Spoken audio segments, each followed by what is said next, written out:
আজকের রেসিপি হয়েছে পাস্তা। এখন এই যে আমি গরম পানি দিয়েছি আর দিয়েছি যে তেল দিয়েছি। পাস্তাটা কিন্তু আমি কুসুম গরম পানির ভিতরে দিলাম। একটু তেল দিবেন, তাহলে কিন্তু পাস্তাটা জোরজোরা থাকবে। আর লবণ দিয়ে দিলাম, দেখছেন। এখন সিদ্ধ হইলে চাকনি দিয়ে ছেঁকে নিব। আর এদিকে আমি 2টা ডিম তেলের ভিতরে দিয়ে দিলাম। ডিমটা আগে আমি ভেজে নিব।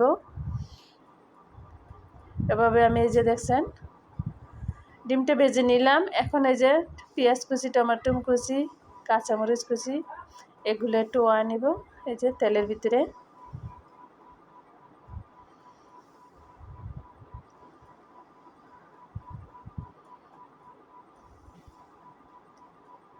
এখন এই যে ম্যাগি মশলাটা দিয়ে দিলাম।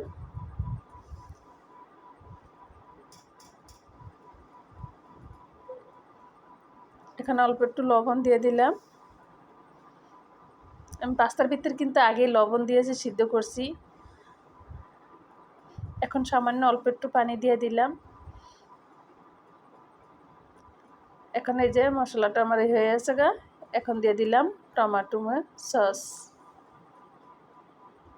সসটা দিয়ে আবার একটু লাড়া দিয়ে ভালো করে।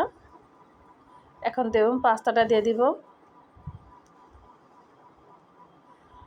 তেল দিলে কিন্তু পাস্তাটা একদম লালা থাকে, সুন্দর একটার সাথে একটা হয় না। ছোট বড় সবার পছন্দ, সকাল বিকালকার নাস্তা। এখন এই যে আমি এটা দিয়ে দিলাম। ডিমটা আমি এই যে ভেজে নিলাম। এখন ডিমটা দিয়ে দিয়েছিলাম। এখন ভালো করে আমি এটা মিক্সার করে নিব।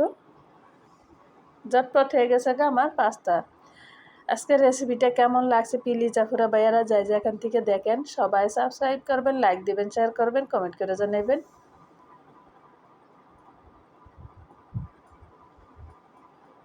বেশি বেশি করে লাইক দিবেন আর কমেন্ট করে জানাবেন, ভিডিওটা শেয়ার করে দিবেন। কেমন লাগছে আপনাদের কমেন্টগুলো পড়তে আমার অনেক ভালো লাগে। আসসালামু